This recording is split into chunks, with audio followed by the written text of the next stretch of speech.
As a music attorney of over 9 years, all I do is deal with licensing and sales and copyrights and registrations and all the things.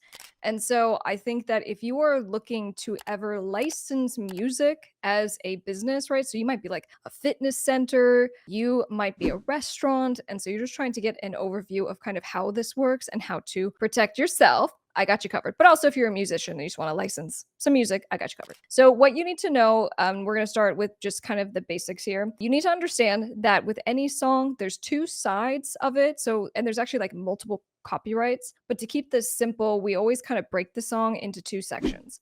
On one side, we have the composition, which is the written song, right? So if I sit here and I come up with some cool chords and a melody and some words, and I could just sing you the song, right? That's my song. And that's called the composition.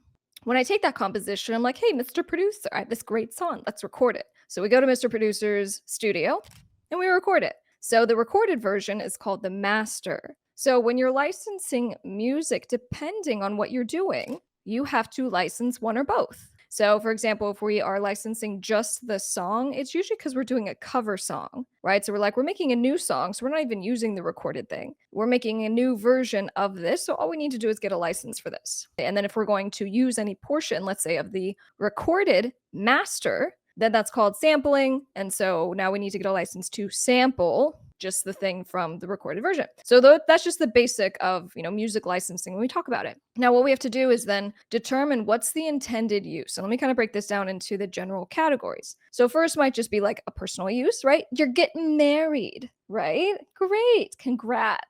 Get a prenup. So if you're getting, married or you have a party or something that is personal, you are allowed to use the music that you own or otherwise have access to, and you don't have to go and get any licenses. That's great. So you're good to go there. But if you now are doing things like you're a business, you're a restaurant, right? You own a fitness studio, a bar. You are using music now for commercial purposes, right? So you actually do have to get licenses for this. Now, besides like commercial uses, you might also be using music in TV and film, right? So if you are like a tequila company and you want a song in your commercial, this again is a commercial purpose, but we do a lot of synchronization licensing, which is syncing the song to a visual, and that's for TV, film, games. So that would be a synchronization use. But then also there's public performance. So public performance would be something where you now need to go and you can get a license for that through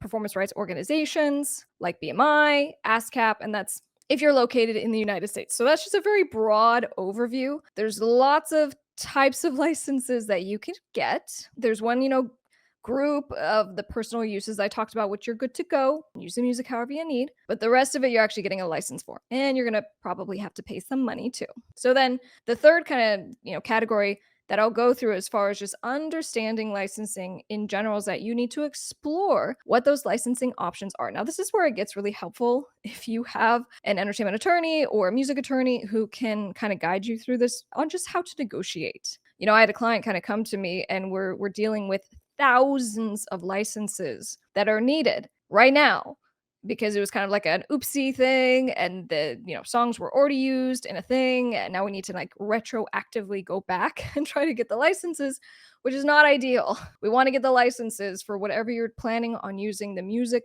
for first, because once you do it already, then you don't really have any negotiation power. You already used it. So anyway, you're watching this video, so obviously you've done some degree of research and you are doing your due diligence, which is great. So you can do obviously direct licensing. You go to the owner of the music and you can definitely get some help with this, but you go directly to the owner of the music. Hey, I'd love to license your song. Here's $300. I'm going to use this for, a quick 30-second background music in my YouTube video. You write up a simple contract, write a license agreement, you're good to go.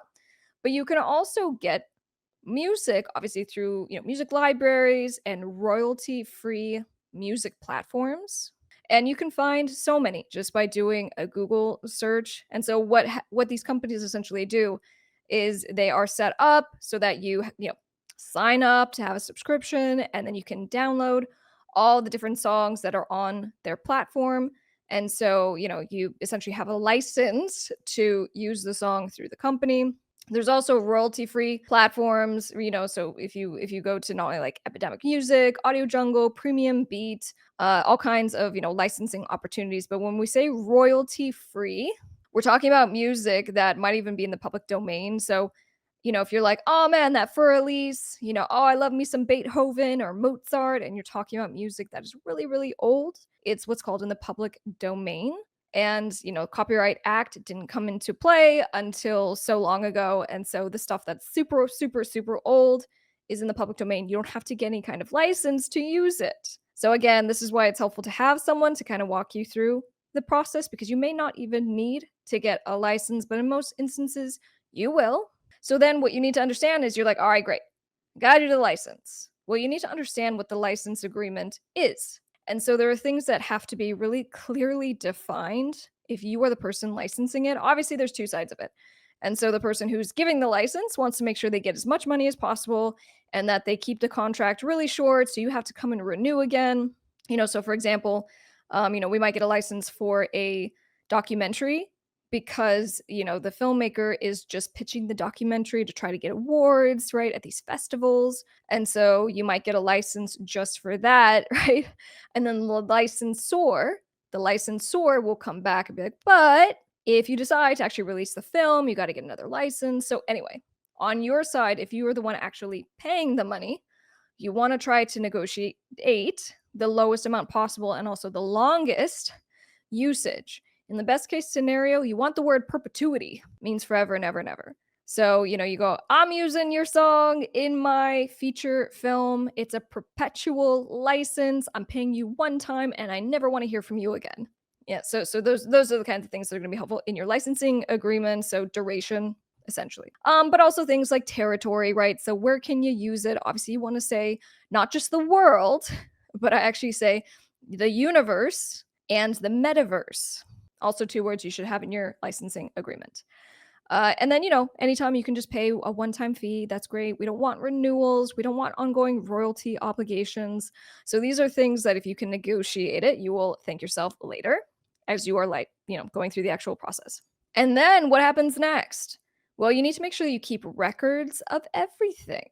Okay, so you need to keep records of emails and communications and negotiations. And if you're on the phone with Paul and Paul's all like, "Cool, Crystal, we're going to do this license and we're going to pay, it only needs to be $500, yada, yada, yada." Well, if you have a phone call and you have a verbal agreement with someone, that's great. What is greater is having an actual written agreement. And what you can do to document everything as you go is like write an email. "Hey, Paul, great talking to you. So we said bullet point $500 in perpetuity in the universe and metaverse," because you're fancy and you're going to use all those words.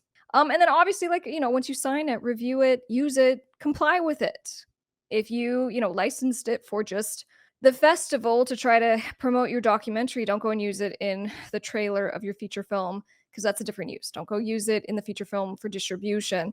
That's a different use. So that's the full overview of licensing and how you kind of go through it. Now, the deeper dives on how to actually get mechanical licenses for doing cover songs, if you need to get a public performance license through a PRO, which would be in the United States, ASCAP, BMI. I have videos covering all those topics on the channel. So, of course, be sure to subscribe, turn on those bell notifications. We release new videos every week, helping you with your career and business.